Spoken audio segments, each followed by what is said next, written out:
হরে কৃষ্ণ। চলো আজকে পৌষ মাসে শুক্লপক্ষের একাদশী ব্রত সম্পর্কে জেনে নিই। পুত্রদা একাদশী। যুধিষ্ঠির বললেন, হে কৃষ্ণ, পৌষ মাসের শুক্লপক্ষের একাদশীর নাম কি? বিধি বা কি? কোন দেবতা ওই দিনে পূজিত হন এবং আপনি কার প্রতি সন্তুষ্ট হয়ে সেই ব্রতফল প্রদান করেছিলেন? কৃপা করে আমাকে সবিস্তারে তা বলো। ভগবান শ্রীকৃষ্ণ বললেন, হে মহারাজ, এই একাদশী পুত্রদা নামে প্রসিদ্ধ। সর্ব পাপ বিনাশিনী ও কামদা এই একাদশীর অধিষ্ঠাত্রী দেবতা হলেন সিদ্ধিদাতা নারায়ণ। ত্রিলোকে এর মতো শ্রেষ্ঠ ব্রত নেই। এই ব্রতকারীকে নারায়ণ বিদ্যান ও যশস্বী করে তোলেন। এখন আমার কাছে ব্রতের মাহাত্ম্য শ্রবণ করুন। ভদ্রাবতী পুরীতে সুকেতুমান নামে এক রাজা ছিলেন। তার রানীর নাম ছিল শৈব্যা। রাজ দম্পতি বেশ সুখী দিন যাপন করছিলেন। বংশ রক্ষার জন্য বহুদিন ধরে ধর্ম কর্মের অনুষ্ঠান করেও যখন পুত্র লাভ হলো না, তখন রাজা দুশ্চিন্তায় কাতর হয়ে পড়লেন। তাই সকল ঐশ্বর্যবান হয়েও পুত্রহীন রাজার মনে কোনো শোক ছিল না। তিনি ভাবতেন, পুত্রহীনের জন্ম বৃথা ও গৃহশূন্য। পিতৃদেব মনুষ্যলোকের কাছে যে ঋণ শাস্ত্রে উল্লেখ আছে, তা পুত্র বিনা পরিশোধ হয় না।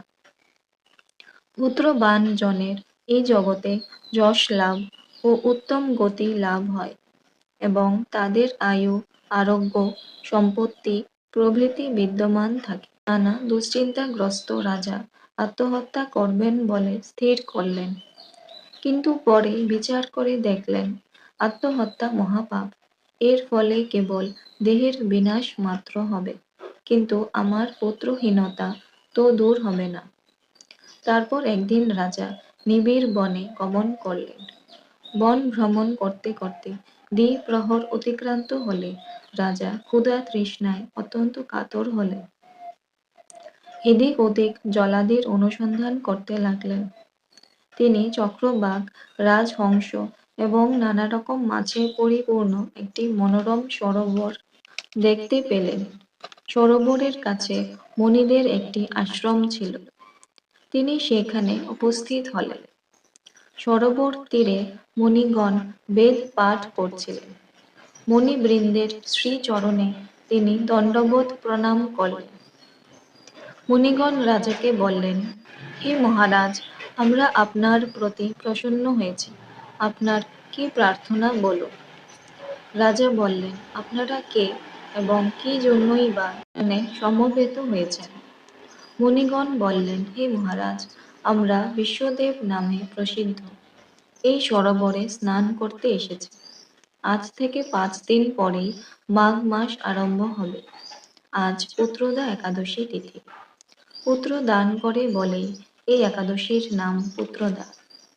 তাদের কথা শুনে রাজা বললেন, হে মণিবৃন্দ, আমি অপুত্র, তাই পুত্র কামনায় অধীর হয়ে পড়েছি। এখন আপনাদের দেখে আমার হৃদয়ে আশার সঞ্চার হয়েছে। এই দুর্ভাগা পুত্রহীনের প্রতি অনুগ্রহ করে একটি পুত্র প্রদান করুন। মুনিগণ বললেন, হে মহারাজ, আজ সেই পুত্রদা একাদশী তিথি, তাই এখনই আপনি এই ব্রত পালন করুন। ভগবান শ্রী কেশবের অনুগ্রহে অবশ্যই আপনার পুত্র লাভ হবে।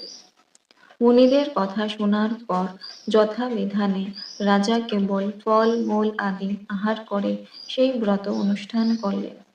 দ্বাদশী দিনে উপযুক্ত সময়ে শস্য আদি সহযোগে পালন করলেন। মুনিদের প্রণাম নিবেদন করে নিজ গৃহে ফিরে এলেন। ব্রত প্রভাবে রাজার যথাসময়ে একটি তেজস্বী পুত্র লাভ হল। হে মহারাজ, এই ব্রত সকলেরই পালন করা কর্তব্য। মানব কল্যাণ কামনায় আপনার কাছে আমি এই ব্রত কথা বললাম, এই ব্রত কথা বর্ণনা করলাম। নিষ্ঠা সহকারে যারা এই পুত্রদা একাদশী ব্রত পালন করবে, তারা পুত নামক নরক থেকে পরিত্রাণ লাভ করবে। আর এই ব্রত কথা শ্রবণ কীর্তনে অগ্নিষ্টম যজ্ঞের ফল পাওয়া যায়। ব্রহ্মাণ্ড পুরাণে এই মাহাত্ম্য বর্ণনা করা হয়েছে।